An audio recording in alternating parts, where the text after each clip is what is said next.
All right, everybody, thank you so much for coming today. It is 6 o'clock. We said we would start on time, and just like prompt government, we start on time. That means we end on time, too.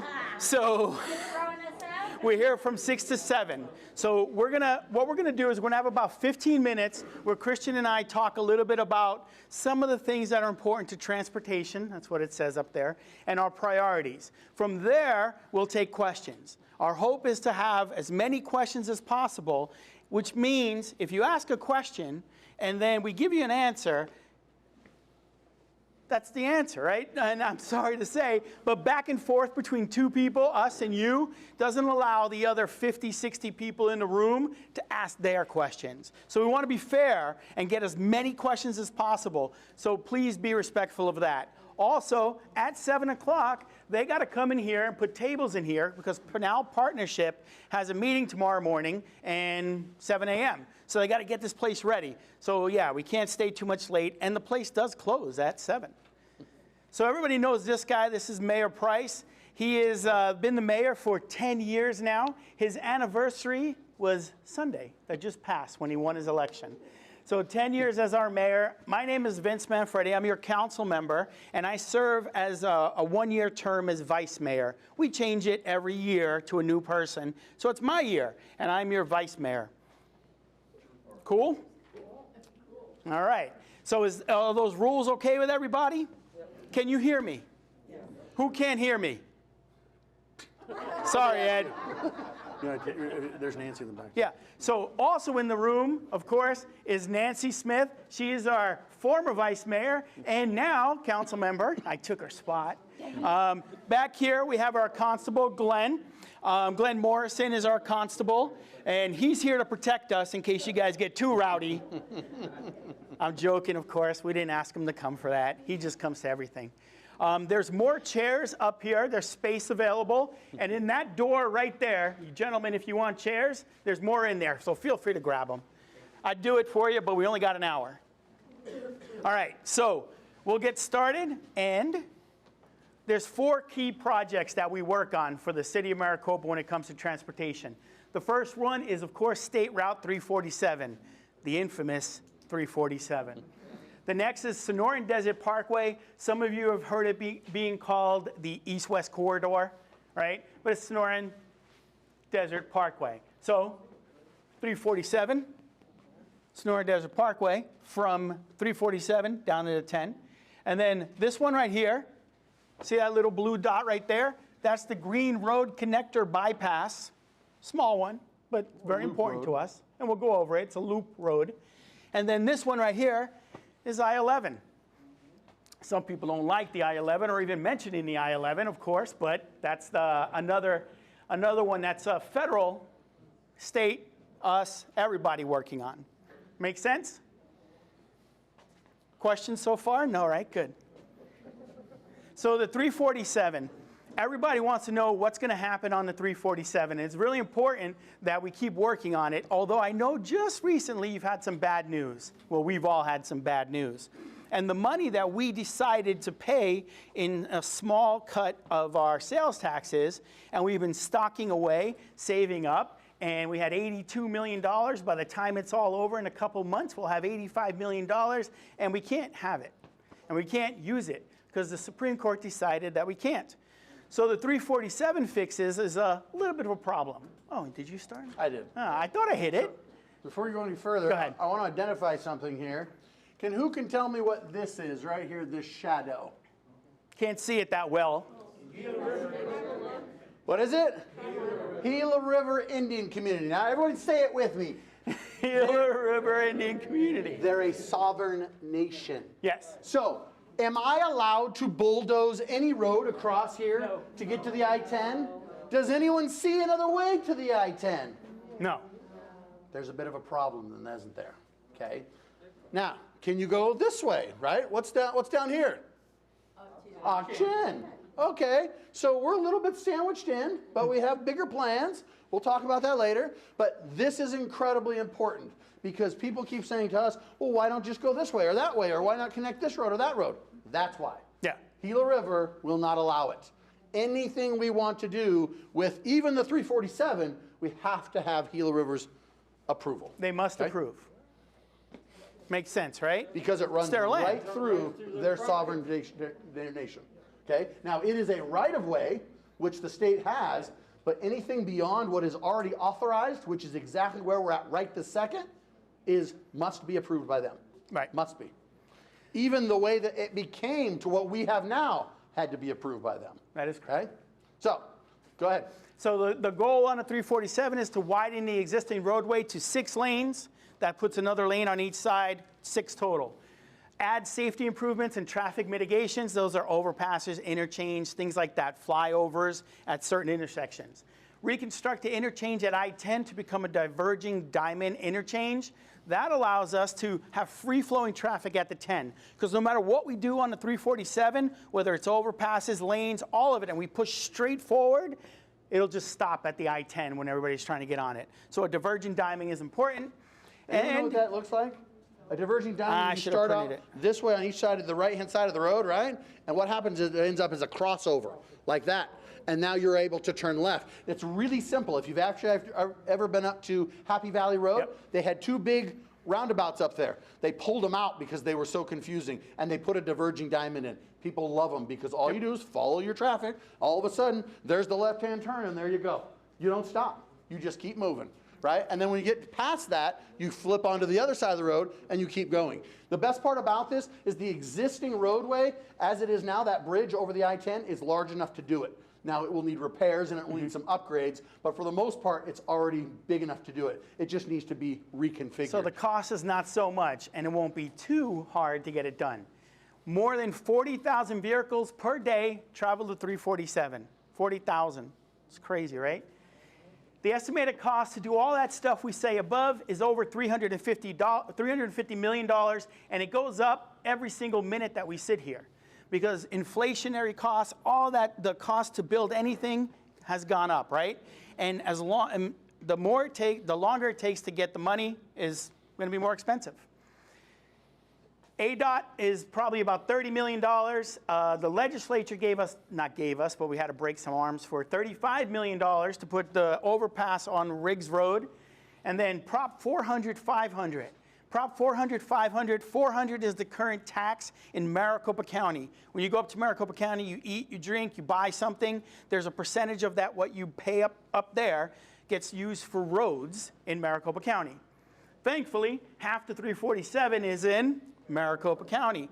So the extension of the 400 just passed the Senate yesterday, and it will allow for the people of Maricopa County to again approve an extension, which will become Prop 500.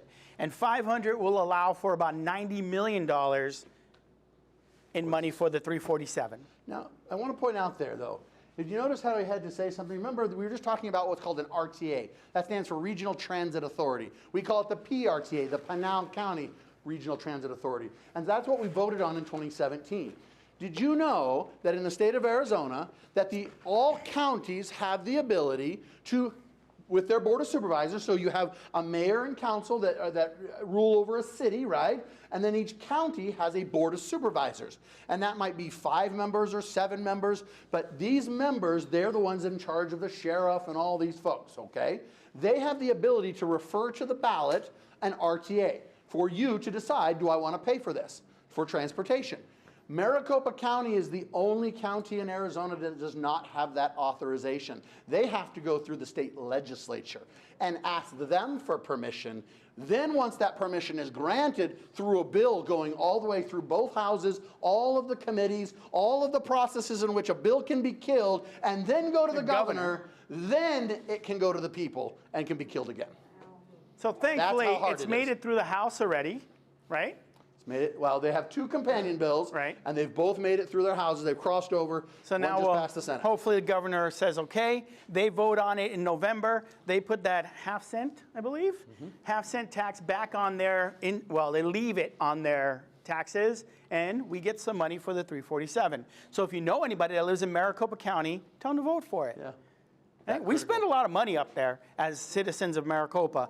We spend a lot more than the $90 million we're getting back.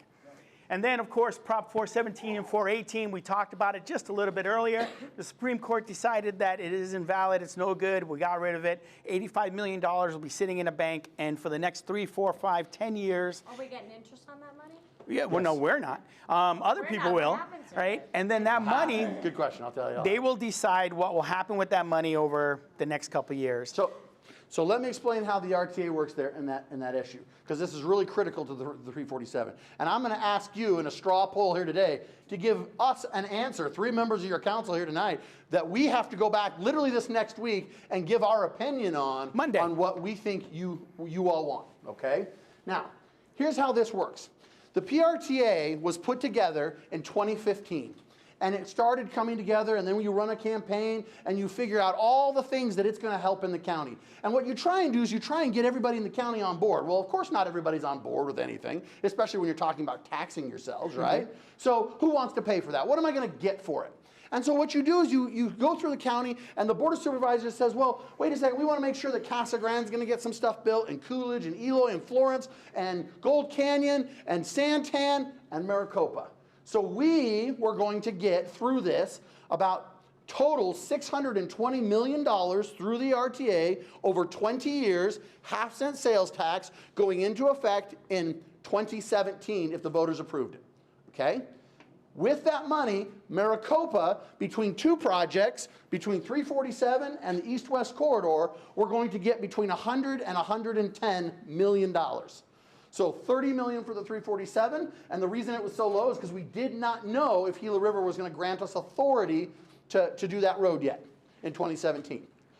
Number 2 is that this east-west corridor that takes us through Casa Grande, or just north of Casa Grande, but south of Gila River, and gets us to the 10, is another high-speed parkway. 2, 3 lanes in each direction, okay? Minimal stops. Get there quick. The idea is that now you have another way to get in and out of Maricopa, especially as more industry starts to come here. That's a big deal. So $110 million. That's really important. Here's the problem. We started that work already. Yes, correct, which we'll talk about in a second. But here's what's important. Important thing is that of the RTA, we put this in place, a lawsuit was filed as soon as it won. Okay? The reason it's called 416, 417 is the legislature changed the way that ballot propositions have to be done. They have to have one is the plan and the other one is the tax. You can approve one without the other, but if you approve the plan and no tax, guess what? You got no plan. You can't build anything. And so you got to approve both. Without the plan, you don't get it. You don't get it. So you got to approve both. That's what our folks did. Okay, Pinal County approved it by a narrow margin, but they approved it. Then there was a lawsuit filed by Goldwater Institute with a gentleman who had opposed the tax in 2017. About 3 years ago, he died. He's not even alive anymore, yet the court case gets to continue on until its final day. And what happened was we lost in Superior Court. We won at the appellate level. It was appealed to the Supreme Court, where we ultimately lost. And here's what we lost on. They said that what we did was correct. They said that the tax was correct, okay, as far as being able to put it to the people. What they said that was wrong was we tried to compromise, and I say we, it was our Board of Supervisors and it was our RTA that tried to compromise to make sure we get more people on board. And what we said is we tried to create what was called a variable rate that said this half cent, so I'm going to make it easy for you. If you go buy something now and it's 8.7% sales tax, with the half cent on it, it becomes 9.2, right? You following me? So it said if I went to buy a car and the car was $20,000, I would pay the 9.2 up to $10,000. After $10,000, it would become a 0 rate, and I would go back to the 8.7. So it becomes 2 different rates. The Supreme Court said that counties did not have the express authority from the state legislature to create separate rates. Now here's my problem. My problem is that courts all the time say, I'm going to invalidate this portion, but I'm going to keep this over here intact because it still makes sense. Our Supreme Court decided to invalidate the whole thing. And because of that, we lose out on $110 million. Okay? Now, we have 2 options. 2 options at this point, and this is where I want to ask you this question. This is what Vince was just talking about. Monday, we have to start to make decisions, okay? So I want you to think about these things, and then I want you to raise your hands, and we're just going to take a straw poll out of this. So first off, we have 5 years from the state statute, which is 2017. We have 5 years to fix it, meaning we can go back to the voters this November or this primary. I was talking to our city clerk, and they actually said that even though the 5 years ends in November or in August, it actually ends in November because it's the closest to. So we can go back. Now, mind you, you're all paying this right now. Okay? You've been paying this since 2017. You don't even notice it, but that's what you're doing. You're paying it. That's the $82 million that's in escrow right this second. Yep. Okay? So we can go back and we can bring it back to you, and we can say in November when you're voting for, all the midterm elections and everybody else, we can say, do you want to see this tax continued at the standard rate? Remember, not a variable rate, just one flat rate. 0.5% for everything. 0.5% for everything. Now, it's a good thing because you've already doing it, okay? Let me show you the bad side of it. What's going on right now with gas? Okay. What's going on with everything? What's going on right now with inflation? Okay. Let me tell you one other little sad nuance. Adot sent us a cost-benefit analysis this week, and they said in 2016, the cost to build a roadway, let's say I'm going to build a road between my hands right here, and it costs $1. Today, in 2022, this same dollar roadway now costs $1.74. Almost Inflation. double, folks. So the cost of this roadway right here in 2017, when we put this on the ballot, was $174 million. We got $80 million. I told you that earlier, right? We were halfway there. The city of Maricopa is going to put in money. Pinal County is going to put in money. Adot's going to put in money, right? Maybe we got Chen to throw in money. We were going to be there. We're going to make it. Now that roadway costs $302 million to build it today. Not that one. He's on Sonoran Desert. No, that one. That right one, there. East-West corridor. East-West corridor. Oh, that's the one you're talking about? Yeah, Oh, East-West corridor. 300 million. $302 million. So I need to ask you, does it make sense to tell you to keep this money, keep it coming? It's certainly helpful. We could use it. But with all these things going on, or does it make sense to scrap this, come back in 2 years, see if the gas has retreated in price? Inflation, hopefully it's come down. I don't know. I know that things are still going to get more expensive. But maybe now we come back and ask for a full cent. Or maybe we ask for a longer term. Because here's my problem. My problem is, how do I stand here and tell you I'm going to use this money to build this if you give me $30 million to the 347 and it now costs $350 million, can I build you 347? No. I can't even build a quarter of 347. So am I lying to you? Or am I telling you the truth? Okay? I'm telling you exactly what the dilemma is here. So I'm asking you all to go through the same problem-solving technique that we're having to go through right now, which is, which one do you think is better? Is it better to run with the money that we potentially have and do it in a difficult time to which politically it may not pass because of all-time high inflation and gas problems? prices. Well, how much money is the other parties going to contribute to it? Which one? 347? Yeah, you're Well, saying that the Go back, up, state and up. the Indian reservation. Right there. ADOT, $30 million. Prop 400, $90 million. The legislature and Brett Roberts got us $35 million. And then Prop 417, 418 is only $30 million. so this is not going to change. That's static. This is not going to, this probably won't change because ADOT doesn't have any more money. And that's not going to change because that was passed 2 years ago. That's static. So the only thing that changes is 417, 418, where we won't get that money. No questions yet. At this point, what's the priority? 347 or that?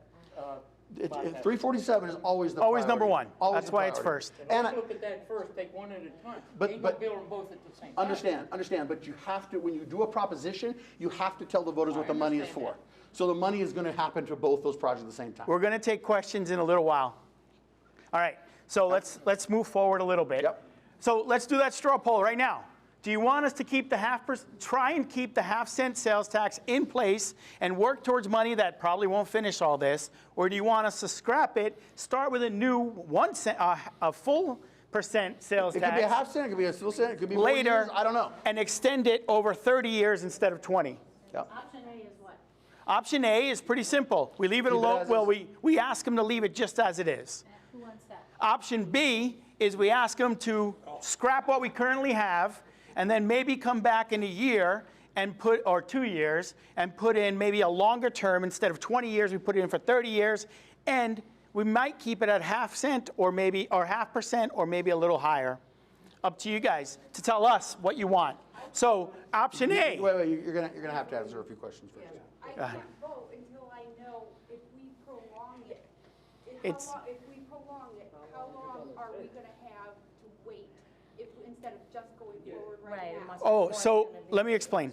But what happens is when we pass this, right, we don't have to wait to get the money to start building, right? We can bond based on the money that's going to be paid to us in taxes over the next 20 years. We can get a bond, get the money, build the stuff, and then pay off the bond with the tax. So it doesn't affect that. Now, can we start building the 347 and the east-west corridor and fix it with the money we currently have? Probably not, because there's not enough of it, sadly. So 5 years ago, there was enough of it. We spent 5 years in court. So now there's not. The prices went up on everything, and we got screwed, sadly. Go ahead, sir.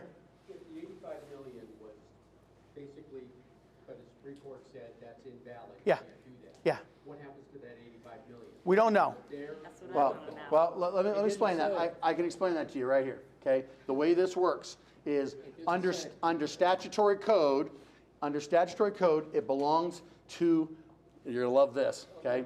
According to the Department of Revenue and statutory code at the state, it belongs to the businesses. Right. So what will happen is a business, like a Circle K, will go back and try and figure out how much of the half-cent sales tax they've paid to the Department of Revenue since 2017, and they will get a lump sum check to them so they can spend it in the Bahamas. It's not going towards roadways in Pinal County for you. But they have to apply for that money, meaning next 2 to 3, they'll have 3 years or so to apply to get the money back. So the money will sit there, and the retailers will have time to get it back. Now, if the retailers never ask for that money, right? So some will, some won't, right? Some went out of business already. Some could care less about the money they would get. So if they don't, then that money left over, that's the fun part. That would probably go to the state. No, it comes to the RTA. RTA. It actually comes back to us. So we could get a windfall of 5 million, 10 million, 20 million, 30 million, whatever's left over. 4 years come back from to now. us. But it's got to be 4+ years from now. Yeah, So the road's never gonna get built. it's going to get built. No, We're gonna work. No. It's not never going to get built. It just keeps delaying the process. Yeah, much longer. You're projecting off of what the cost is today. You're not projecting what it's gonna cost. And that's the whole, that's what the question was, right? It's, Yep. are we going to project off the cost that we believe it is today or what we know it is later? If we say, okay, we're gonna go with that, excuse my French, but we kind of got screwed with what we've been paying into. Yeah. What makes us stand on a solid foundation to put trust in that this is gonna manifest when we're not getting a straightforward answer? Well, because the law is that once the voters approve it, that stands. The only reason this didn't happen was because of the variable rate in the wording of the proposition. So we removed the variable rate. Yes, so But once you remove, What attorney looked it over before it was sent? hundreds of Yes, attorneys many. looked it over. Why don't we go back to them and put a suit against them, and we could put a highway? Because- Make them because- write the check. Because that's not how it works. The Supreme Court Yeah. is who interprets the law. Yeah. They interpret it in a way that we could have never foreseen, ever, because it's interpretation. Attorneys show up before the Supreme Court, before a judge, and argue that their interpretation is right. But then the other side argues that their interpretation is right, and the judge decides between the two. And where did this loophole come in that it goes back to businesses? That's just law. It's not a loophole. It's state statute with the ADOR. Department of Revenue. Really? Yeah. Yep. Sadly. They paid into it, so. Yes, because That's the way it's called a transaction privilege tax. Yep. So a retailer pays a tax for the privilege of selling you something, and the state takes that money. They are allowed to pass that tax on to you as the buyer.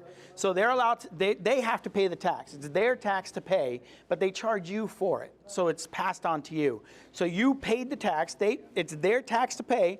They paid it to the government, right, to ADOR. ADOR refunds it to them. Now, technically, I guess you could go in and ask them for money, but there's no law that says they have to give you that money. So if we were to say, yeah, keep it the way it is, continue with the 0.5%. Yep. Does that free up the 82 million? No. No. We start from scratch. Zero. It still doesn't. Either or, we start at zero. It will start a new timeline of 20 years from this point on, but the 82 million is in its own separate category. Yeah. It's all gone. From now, we may get a portion of it. And in 4 Yeah, a years, we make it sliver. worse. Yes. Lou, in the back. What happens if you leave it the way it is? What happens to the 82 million, and how much money will this generate? Okay, we just went over Yeah. what happened to the 82 million. It goes back to the businesses, and here's the other side of Leave it. it as it is. Yes. Yeah. No matter what we do, it's The going 82 back to million the is business. out of the question. It's out of the It's picture. gone. How much did that generate, Chris?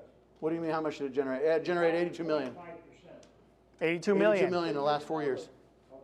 Yeah, yes, sir. Strictly, it's gonna be a business concept, the more business come to Maricopa. The better we do. All of the county. But Yep. traffic coming in and out is not gonna change. It's only going to get worse. It's gonna get worse. Yep. Maybe we're putting too many houses in and not enough businesses. It's got worse and worse and worse over 5 years on this coming in and out of Maricopa. So I think I personally would like to know, where is all of this conversation? When is it gonna start? And what is an end game and roughly a time frame that we're gonna even get started, let alone complete this? Because Maricopa's population has so exploded. Why are we continuing to grow this city beyond its capabilities to get in and out Okay. if we're on a 5-year to 10-year plan to get more access? Okay, that's exactly what we're talking about.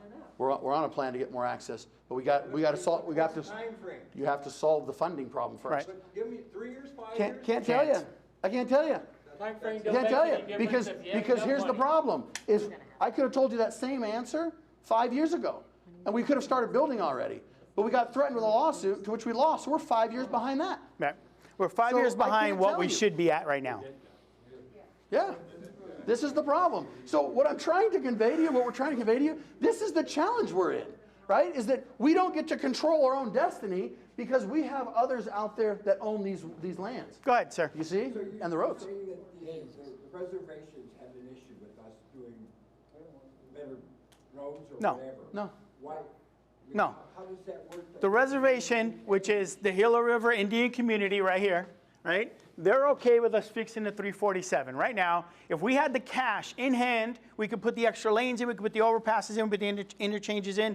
We could do it all. They're happy with us. They want to work with us. Now, if you want to take a road and come from here to here right now, no, it's not happening. They're not going to allow another road on their property. It's not happening. And people tell me all the time, they're like, well, just take it with intimate domain or something.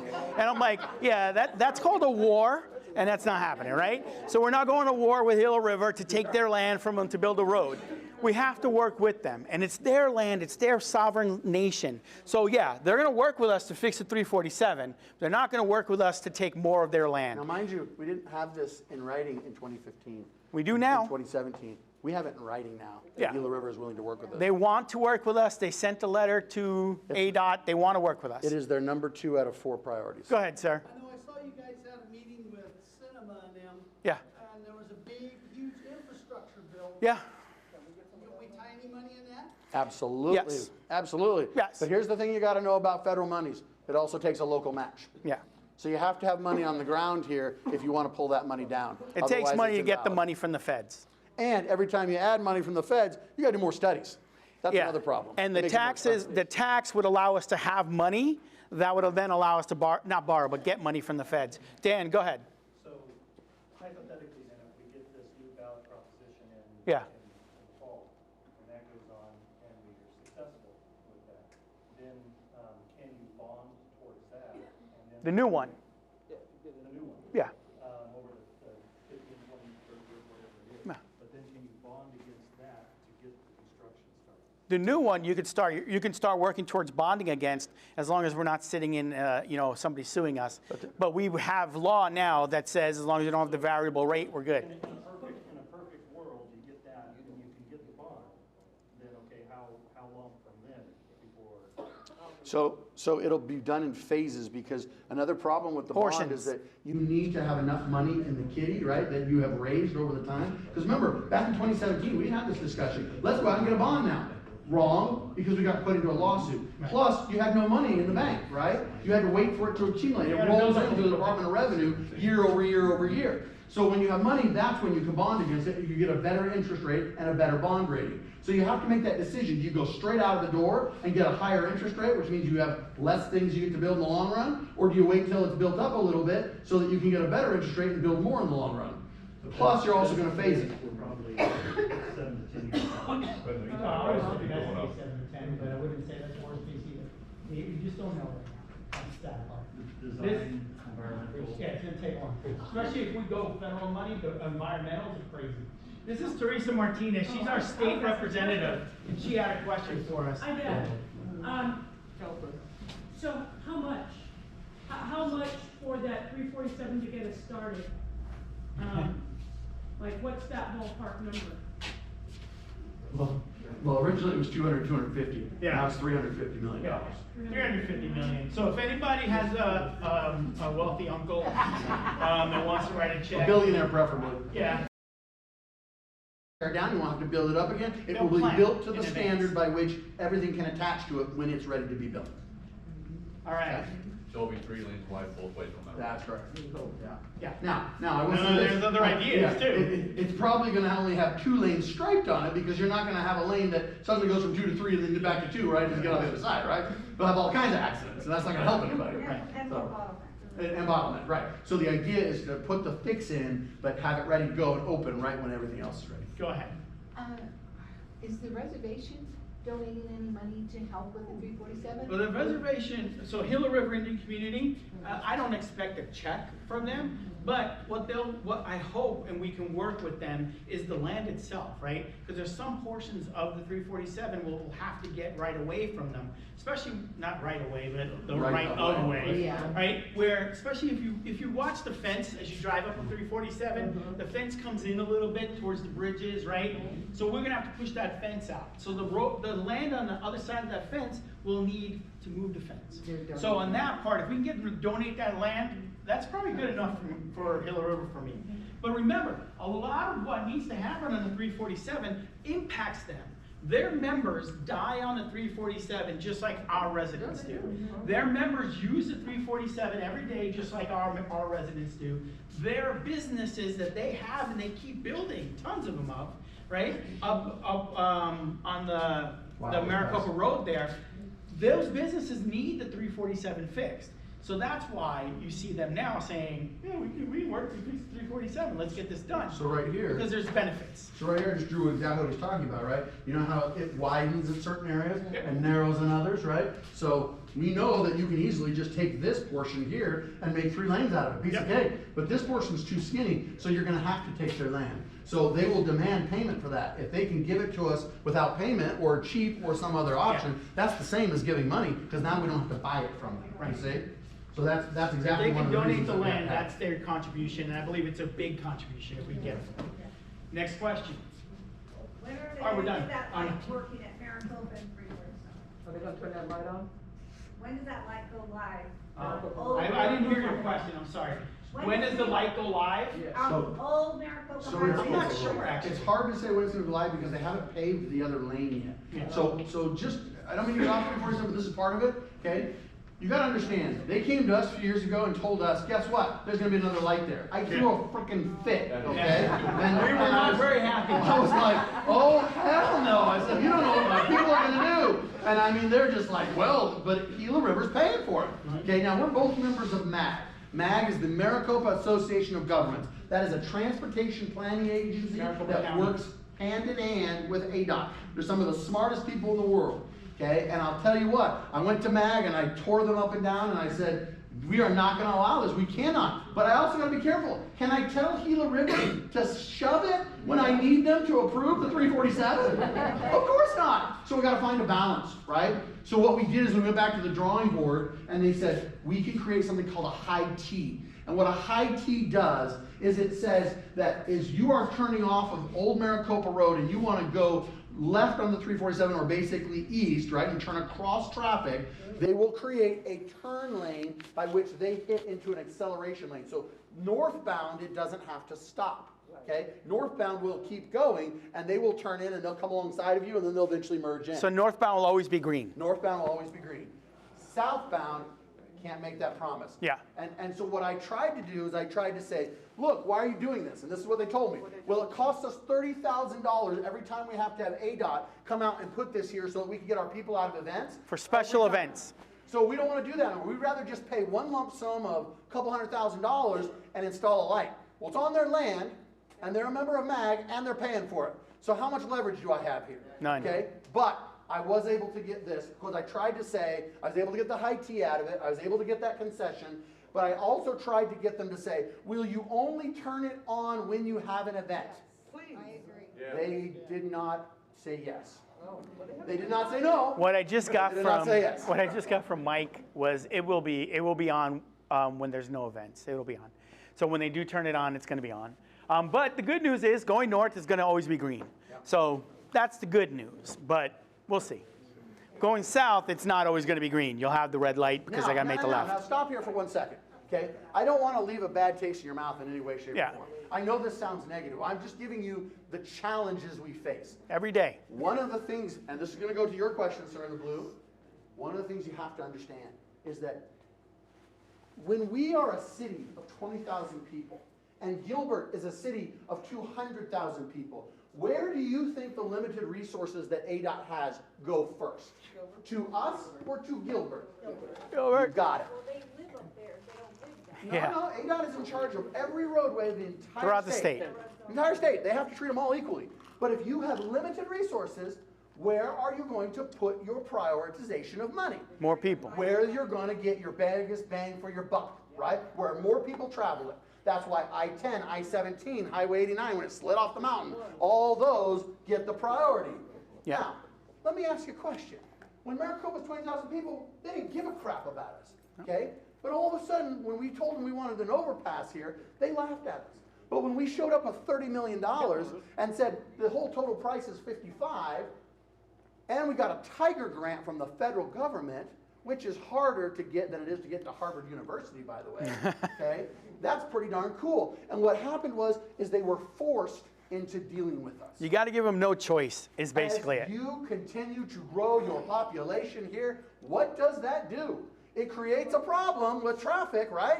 But to the point of the light, when they're having traffic backed up onto the I-10, what do you think ADOT's going to do? They got to fix the 347. Holy freak! We got people stuck in the parking lot on the I-10 now. We got to freaking allocate some money. We got to do something. We got to fix this problem. If you remember years ago, when you used to come off the I-10 and you went onto Queen Creek Road, it was 2 lanes, right? And then it started backing up the I-10 because we had 20, 30,000 people, and they were like, oh crap, what are we going to do? They expanded the I-10 and made an extra lane with the off-ramp to it, right? That allowed the 10 to flow. When the 10 starts getting the backups to it, the 347 is going to get the allocations, I believe, that it needs to get it fixed. So when we say stop allowing people, we're saying stay stagnant at where we are, growth, right? And that's not going to help us. It's not going to help us long term because we're not going to get the funding we need long term to fix any of the problems. Raise the population, stick it. This is the nature of growth. And All smile growth. every time I see the 10 backed up. Call ADOT and let them know, hey, the 10's backed up again. It's backed up. I mean, they hear, believe it or not, they hear you. And it sounds and they horrible. listen. It sounds so bad, but it is. FYI, every single time I'm backed up on the I-10, I send a video and pictures to the governor's staff, and I tell them I'm backed up again. Today, we had a meeting with ADOT. That's how it works. So yeah, we could tell people stop building. Doesn't help us. Former state representative Brett Roberts is watching online. Yeah, he's texting me right now. He's like, hey, don't forget to mention I got that $35 million. He moved. The other side to this is a multi-front war, folks. Okay, we did not get our overpass because suddenly they looked down on us and said, right. Oh, blessed little Maricopa, we're going to give you money. Nothing pissed them off more, ADOT, than when we showed up with money. And oh, by the way, for the last 10 years, I've gone to every single ADOT board meeting around the state. Okay, they hold them all over the state. I travel to those every month. And I do it because I testify before them, and I get to know all the board members. And guess what? When you get to know someone who's controlling the money, they're more apt to understand your plight and perspective, especially when we host them here, which we do at least once a year.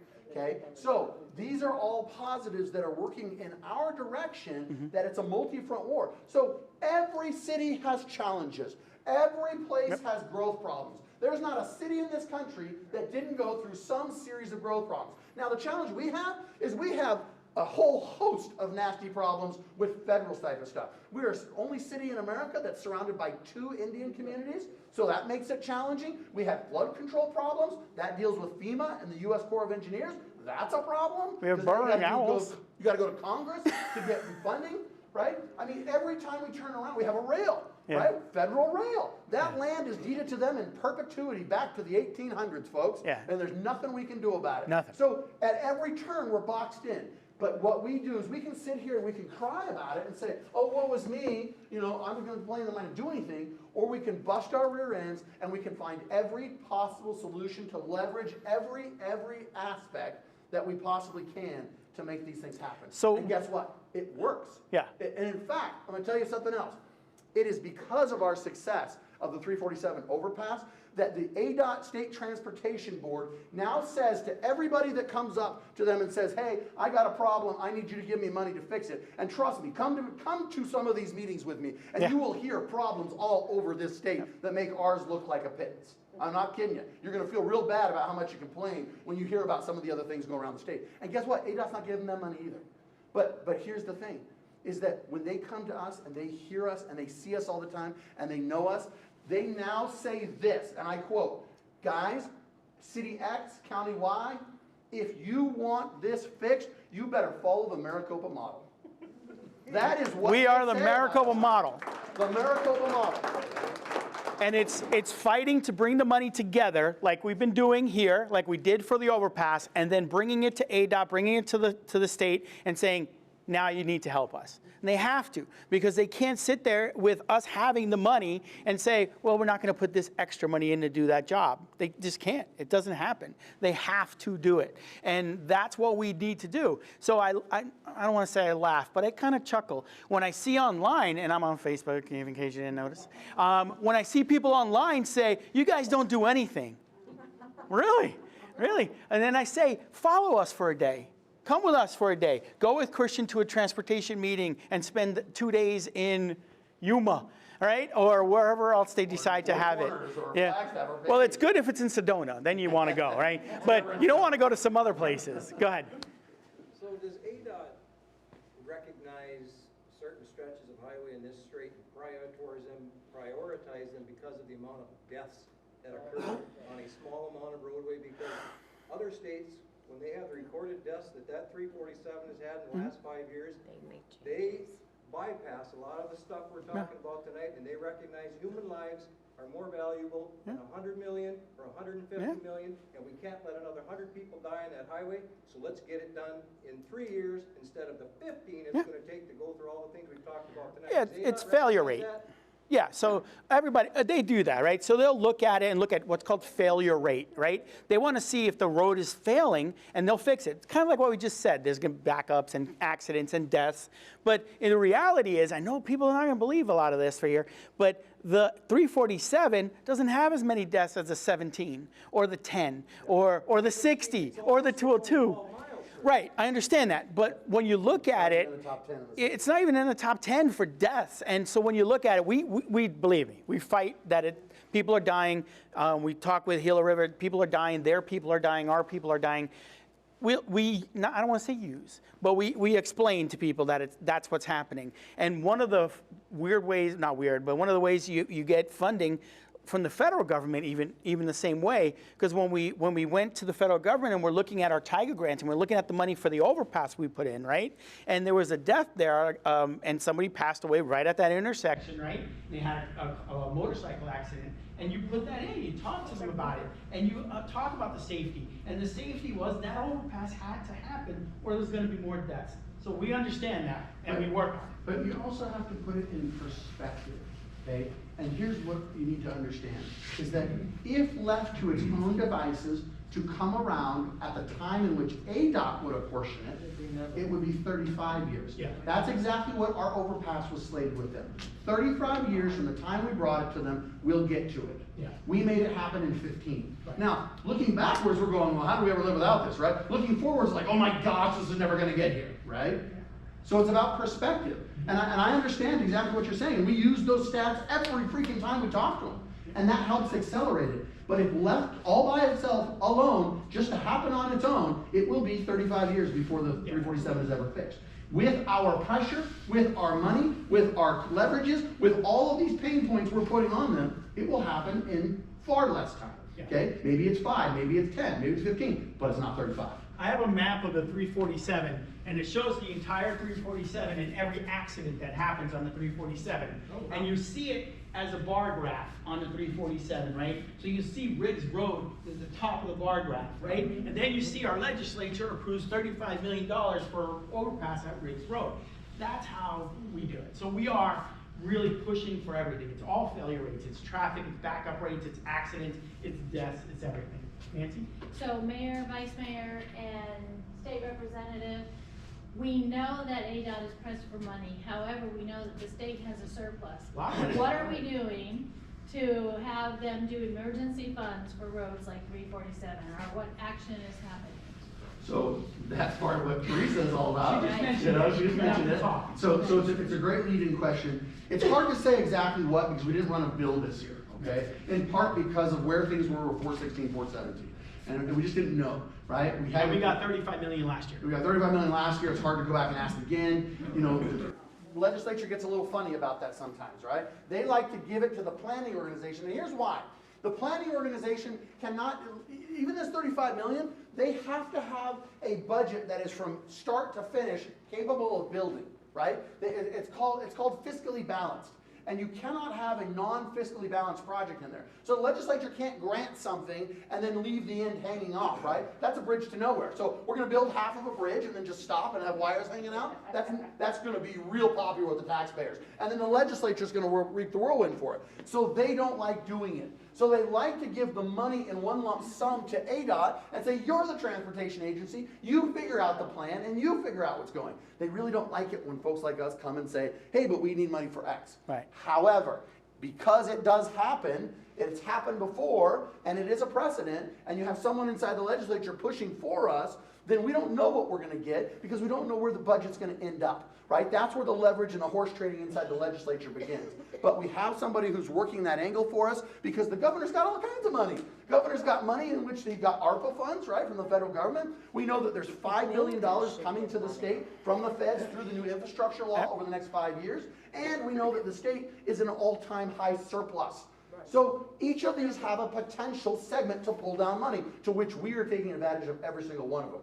To how much we're going to get, I can't tell you. Depends on the competition, depends on the budget, depends on how the legislature goes. So a big question is, how much does ADOT have in maintenance costs and what they have to build, right? So the money they have to spend every single year, right? They don't have enough money each year to meet what they have to do, right? So the cost to build new things is just the money, to build new things is not there. So they have to then prioritize what's most important. And the truth is, the squeaky wheel gets the grease, gets the oil, gets the push, right? And we are squeaky as heck, right? That was my point for asking you the question, is to let these folks know we're being squeaky. Yes, very squeaky, right? We can be squeaky. Yeah, and we have Teresa back there being squeaky this year. We had Brett last year being very squeaky, being very, very persuasive. And yeah, it's got to be pushed. Everything's got to be fought for. Go ahead. So as you can see, this is an incredibly complex subject, Yeah. but this is why it's so important to have these discussions so you understand where we're coming at from all angles. Yeah. We have about 5 more minutes before we're at 7. I also wanted to go over these last two. You've been asking, so go ahead. And then we'll hit the last You've been raising the hand. So right now, the way I look at this, This one? No, go back. Maricopa is landlocked.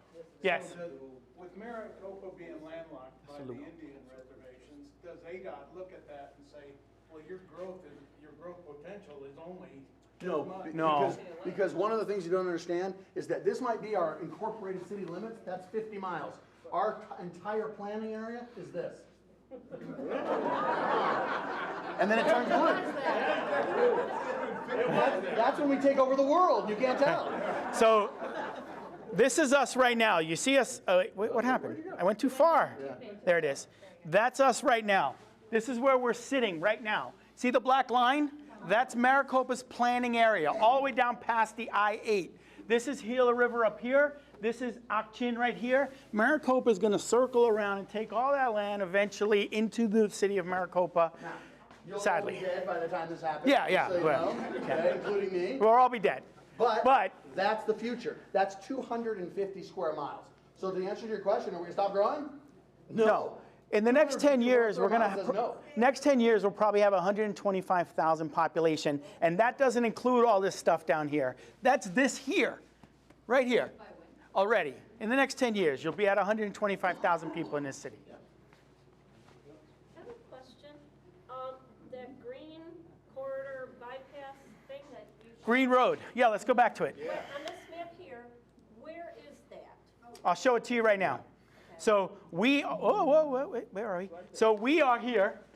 Right now, we're sitting right here in the library, right? This is the 347. The orange is city limits. So when you come into the city and you hit the city, that's the orange line, right? This is Gila River. So on Gila River land, we would go west.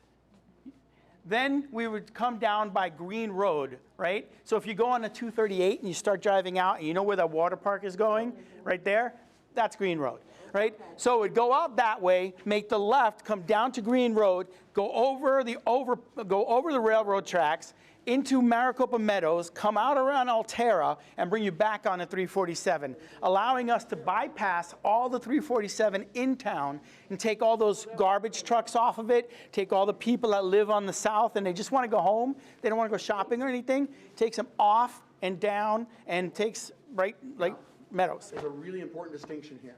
Two things. This is not guaranteed yet. No. Okay? Because, what did I tell you earlier about Gila River? Gila River, they have to approve it. Right.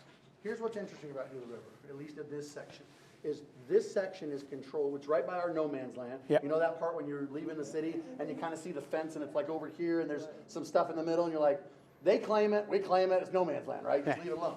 But this is about a half mile to a mile behind Cobblestone Farms, okay? So it's way back there. And here's the best part about this, is this part is controlled by, the council has given an economic development authority of Gila River the ability to make decisions here. And if that's true, and the council has to then approve what these guys approve, what we have said is we will pave this road. We will pay for it. We will maintain it. And you guys can put economic development around it. You can put stores on both sides. Benefit from the population of Maricopa. That seems to make sense, right? They have also agreed to that. Yes. But it's going to take a final pass. It's not on paper yet. Go ahead. Okay. I guess where we're at right now, because I know we need to make a decision to wrap this up. What makes sense for us? Do we vote on it in November, leave it the way it is so that we can get our money? Or do we do another bill? Do we do something so that we can get the money? We've already paid, we've lost it, right? So unless we get it back, I'm just catching up, but unless we get it back, we have to start again. What do we do? What makes sense as a community? Because we need something done with the 347. It cannot stay the way that it is forever. I don't know that we can survive another 4 years of 347 like that. Yeah. It's already ridiculous getting in and out with traffic. So the question is, what can we do forward? You are our leaders here. What makes sense as a community for us? What would you think makes sense for us to do going forward? That's my question. Go ahead. All right, I'll take the arrows, I'll take the slings, I'll put the shield up, right? In reality, what makes sense is to wait. I don't believe going back in November and extending what we currently have, which is useless to us right now, based on the numbers we know, it's not worth it. I believe we should wait, come back with a better plan that is a 30-year plan instead of a 20-year plan, that allows us to bond out bigger, that allows us to get more money now, not now, but when we pass it. Because if we go out this year and we say, all right, let's do it, right? It's still only a certain amount of money over 20 years, right? That's all it is, right? And we can't bond enough on that to do anything that's impactful on the 347. So what's the point? What's the point? So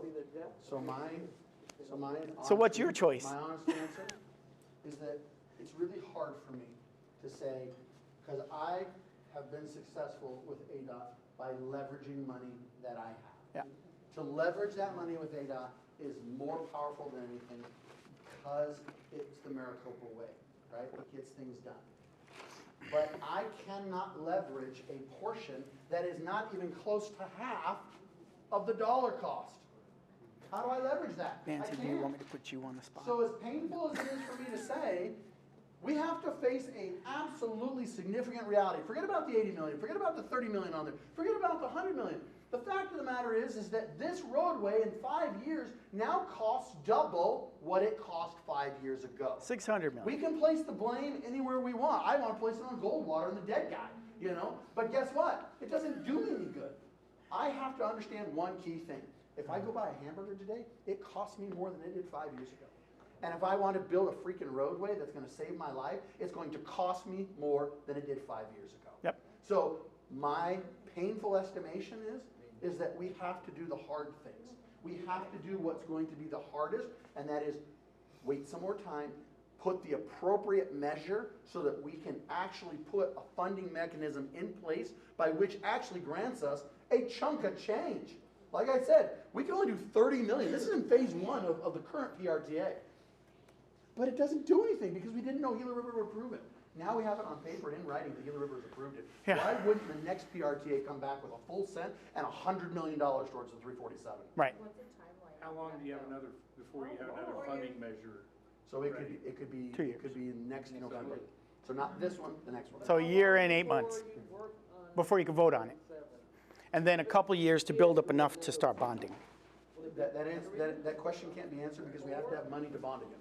Bond against. So my question is, got that, how you can't do all bond. the other cities and townships in Pinal County feel about that particular proposition, scrapping it, starting over? So as Don't know. united? We have a meeting Monday. Until next week. That's why I'm asking you the question. This is honestly why I'm trying to get your straw poll. What do you want? You want me to be your representative? Representing means asking you. Yeah. I'm asking you. I'm giving you my thoughts. I'm giving you my political insights. I'm giving you my knowledge of what I've done over the last few years. And I'm telling you my honest to God truth. But you are the ones making the decisions. I can tell you what I'm hearing.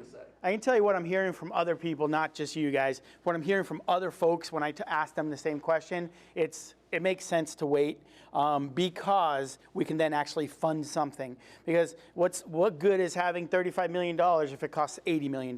You know, and I'm just flashing numbers. Put it back on the ballot again? Put it back on the ballot in a year and a half from now, not this November. Because this November, we would be putting it on a ballot to keep it as it is and take off the variable rate. That's all we would do. We still at zero, either case. Go ahead. Okay, so we're talking about sales tax, right? Yep. Yeah. Okay, so if we wait a year and a half, 2 years, whatever it is, all right, how much more commercial are we gonna have in town?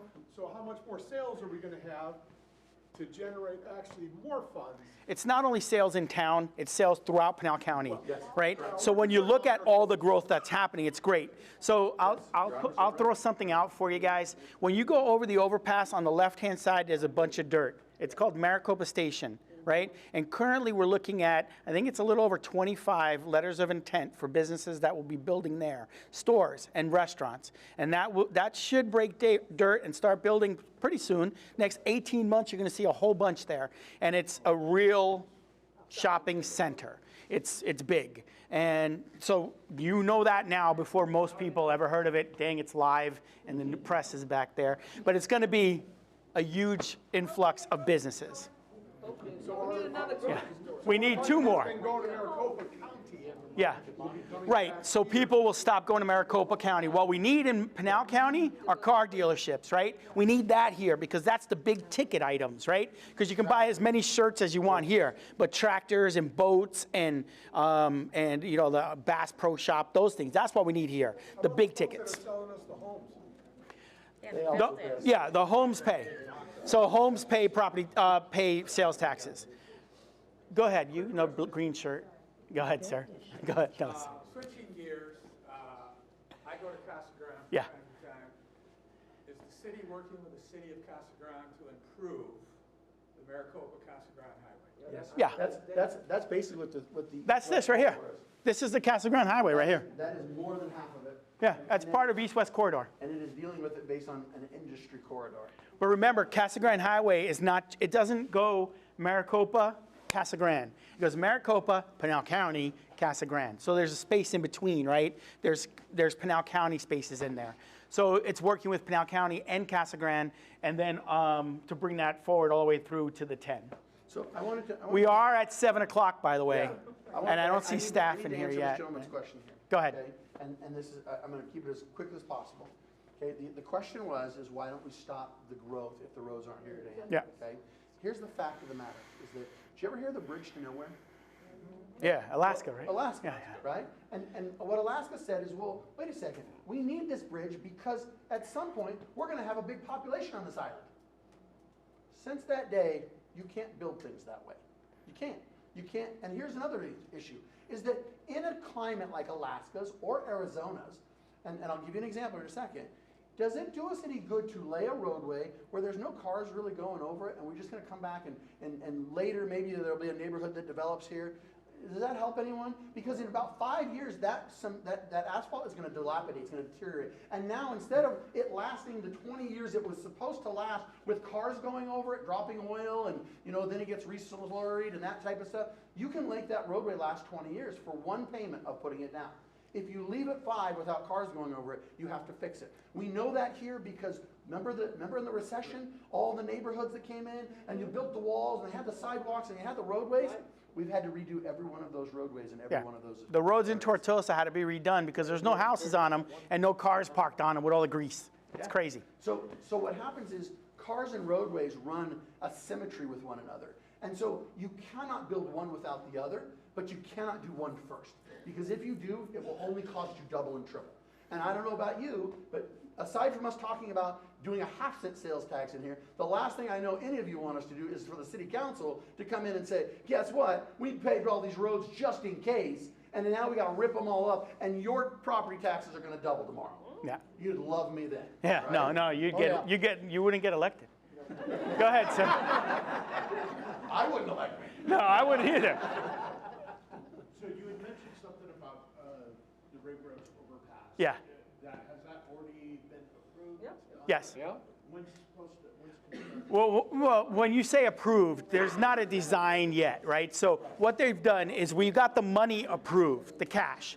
That cash now is then on the street, like you mentioned earlier. So the plans are the desire for plans are out there. The bidding process has begun. The next 18 months, probably within the next 12 to 18 months, somebody will get the contract and then the work will start. How is that going to affect traffic going in and out of? Oh, it's going to be heck.